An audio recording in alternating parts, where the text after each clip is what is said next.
എവിടെയാ വീട്? അത് എനിക്ക് തന്നെ നിശ്ചയമില്ല. ഇവിടെ പരിചയക്കാരെങ്കിലും? ഇതുവരെ ഇല്ലായിരുന്നു.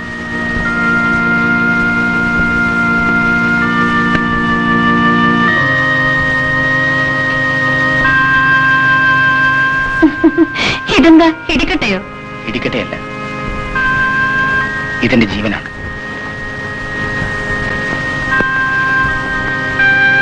മനസ്സിലായില്ലായിരിക്കും അല്ലേ? രക്തം കണ്ടാൽ എനിക്ക് അപസ്മാരം ഉണ്ടാവും. ആ സന്ദർഭത്തിൽ ഇവനാണ് എന്നെ രക്ഷിക്കുന്നത്.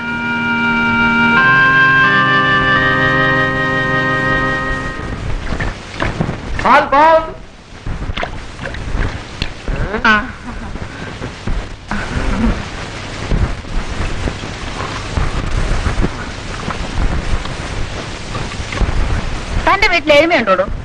ഒരു വെളുത്ത സംസാരിക്കുന്ന എരുമയുണ്ട്. എന്തിനാ? നാളെ തൊട്ട് കുറച്ച് എരുമപ്പാല് വേണം. എരുമ എന്തിനാ എരുമപ്പാല് കുടിക്കുന്നത്? സമം. താൻ നാളെ ഇങ്ങോട്ട് വാ കേട്ടോ, വെച്ചിട്ടുണ്ട്. പാൽ മോനെ, പാല് വന്നു.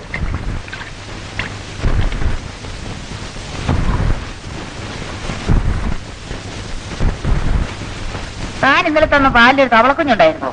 അതിനിപ്പോ ഞാൻ എന്ത് ചെയ്യാനാ? താനല്ലേ പാല് തന്നത്? എടാ, മുനിസിപ്പാലിറ്റിക്കാർ തരുന്ന വെള്ളത്തിൽ തവളക്കുഞ്ഞല്ല, പിന്നെ ആനക്കുഞ്ഞ് കിടക്കും. തോട്ടിലെ വെള്ളം ഒഴിച്ചാൽ പറയും മീൻ കുഞ്ഞ് കിടക്കണം, പൈപ്പിലെ വെള്ളം ഒഴിച്ചാൽ പറയും തവളക്കുഞ്ഞ് കിടക്കണം. ഇനി ഞാൻ എന്തോ വെള്ളം ഒഴിക്കാനാ? മഴ വെള്ളം ഒഴിക്കാം.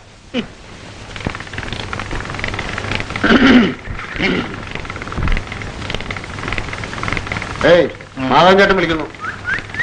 മാധവൻ ചേട്ടൻ ആരാ? കൊള്ളാം. താൻ ഏത് ലോകത്തിലാണ് ജീവിക്കുന്നത്?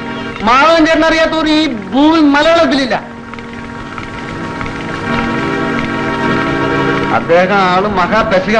മര്യാദയ്ക്ക് എന്റെ കൂടെ വാ. വന്ന് കാല് പിടിക്ക്. കരഞ്ഞു പറഞ്ഞ ഒരു പക്ഷെ ക്ഷമിക്കുന്നു വരും.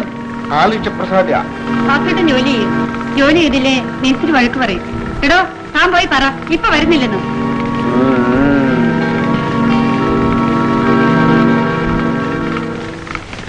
മുതലാളി ഇല്ലാത്തപ്പോ അധികാരം മുഴുവൻ സുമതിക്കായിരിക്കും. എന്നോട് പോരെന്ന് പറഞ്ഞ എന്തിനാ? അവര് വിളിച്ചത് വഴക്കിടാനാ.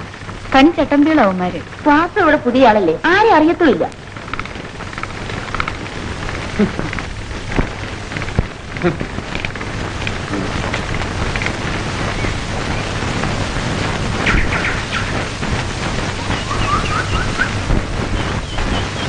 എന്താടാ ഇപ്പൊ സൗകര്യപ്പെടില്ലെന്ന് ആ സുമതിയെ പറയാൻ പറഞ്ഞു.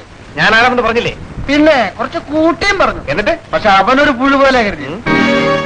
അവനോടൊന്ന് ചോദിച്ചിട്ട് തന്നെ കാര്യം. പൊന്നാശാനെ, ഇപ്പൊ പോകണ്ട, മുതലാളി ഇവിടെ ഉണ്ട്.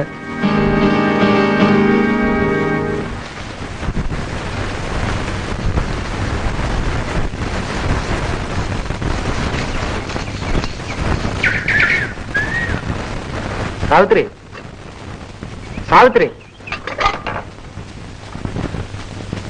ആഹാ, എങ്ങോട്ടാ കാലത്തെ ചമഞ്ഞൊരുങ്ങി? പെണ്ണ് കാണാൻ പോവാണോ? പിന്നെ പോലെ ഒരു പെണ്ണിന്റെ ഓർമ്മ മനസ്സിലുള്ളപ്പോഴോ? അല്ല, ഒരുക്കം കണ്ടോണ്ട് ചോദിച്ചതാ. ഒരിടം വരെ ഒന്ന് പോണം. ഒരു പശുവിനെ നോക്കി വെച്ചിട്ടുണ്ട്. നീ ഒരു കാര്യം ചെയ്യും, ആ പടി വരെ പോയിട്ട് തിരിച്ചു വാ. ഭ്രാന്തം തുടങ്ങിയോ? ഇപ്പോഴില്ല, ഇനി വരുമോന്നും അറിയില്ല. ഒരു നല്ല കാര്യത്തിൽ ഇറങ്ങി തിരിക്കുമ്പോ നിന്നെ ശകുനം കൊണ്ടോണ്ട് പോന്ന് വിചാരിച്ച. ഓ പിന്നെ ശരി, ഇരട്ട ബ്രാഹ്മണനെയും വേശ്യയും ശകുനം കാണുന്നത് നല്ലതാണ്. തോയാസം പറഞ്ഞാലുണ്ടല്ലോ. സത്യത്തിന്റെ നേരെ ആട്ടിയതുകൊണ്ട് യാതൊരു കാര്യമില്ല പെണ്ണെ. ദേഷ്യം വരുമ്പോഴാണ് നിന്നെ കാണാൻ കൂടുതൽ. കാന്താരി മുളകിന്റെ നിറം ചുവപ്പാണല്ലോ.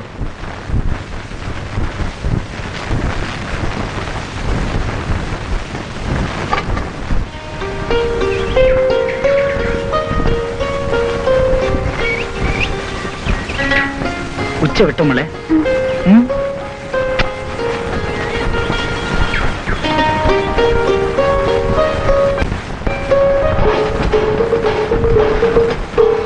തോമാ, ആ സുമതിയെ ഞാൻ എടുക്കൂടാ. ആശാനെ, അവക്ക് കിഴവനോടാ താല്പര്യം. ആ കിഴവനോട്ട് തിന്നയില്ല, അത് തിന്നാൻ വരുന്നവർക്ക് തീറ്റിക്കയില്ല. ആശാനെ, അപ്പോൾ ആ സാവിത്രിയുടെ കാര്യം? അതൊരു പഴയ ചക്കട കാറിലിടാ. കൊച്ചു പുത്തൻ തിയേറ്റർ. എനിക്കാൻ എന്ത് രസമാണ്. ആ വാസു ഇപ്പൊ സുമതിയുടെ കൂടെ ആണെന്നുള്ള കേട്ടത്. നാട്ടുകാർ പറയാ കേട്ടോ. അവനെ അടുത്തോളാം. ആശാലേ എന്റെ തല, അയ്യോ എന്റെ തല കാണാനില്ല ആശാലേ, എന്ത്? തല കാണാനില്ല. ആ, നിന്റെ തലക്കൊന്നും പറ്റിയില്ല, അയ്യോ അതവിടെ തന്നെ ഉണ്ട്. അയ്യോ പിന്നെ തലക്കകത്താണൊന്നും ഇല്ലാത്തത്. ഏതൊരു വേണം അയ്യോ ആശാലേ, ഞാൻ അയ്യോ വെള്ളം.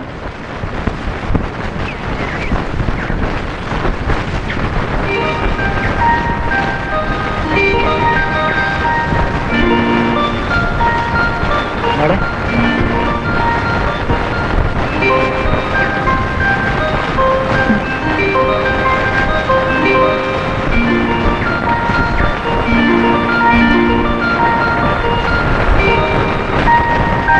പ്രാമിക്കും മോളെ. മോടെ പേര്? മോടെ അച്ഛനെവിടെ ജോലി? ബിന്ദു, ഇവിടെ വാ.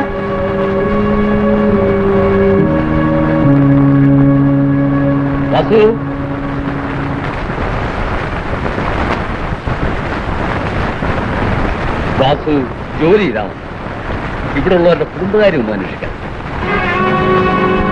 മനസ്സിലായല്ലോ? നിങ്ങൾക്കോ? ശരി മലയാളി.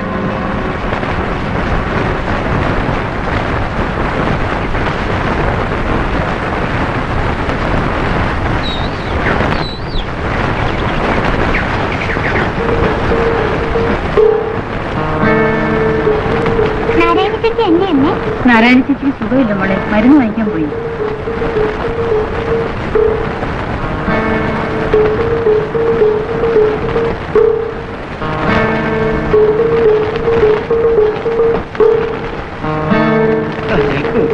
ഇന്നെന്താ ഒറ്റയ്ക്ക്?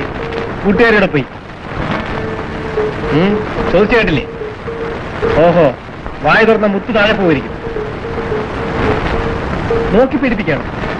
ആ കിഴവന്റെ മുമ്പിൽ കൊഴിഞ്ഞാലും യാതൊരു കുഴപ്പമില്ല. ക്ഷണിപ്പ കൊച്ചേ, ഞാനൊരാണ.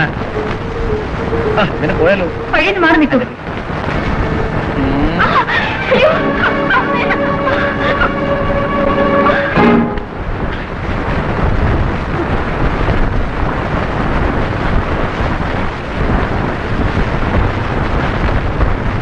വഴിയെ പോകുന്ന പെണ്ണുങ്ങളെ ഉപദ്രവിക്കുന്നല്ല പുരുഷൻ.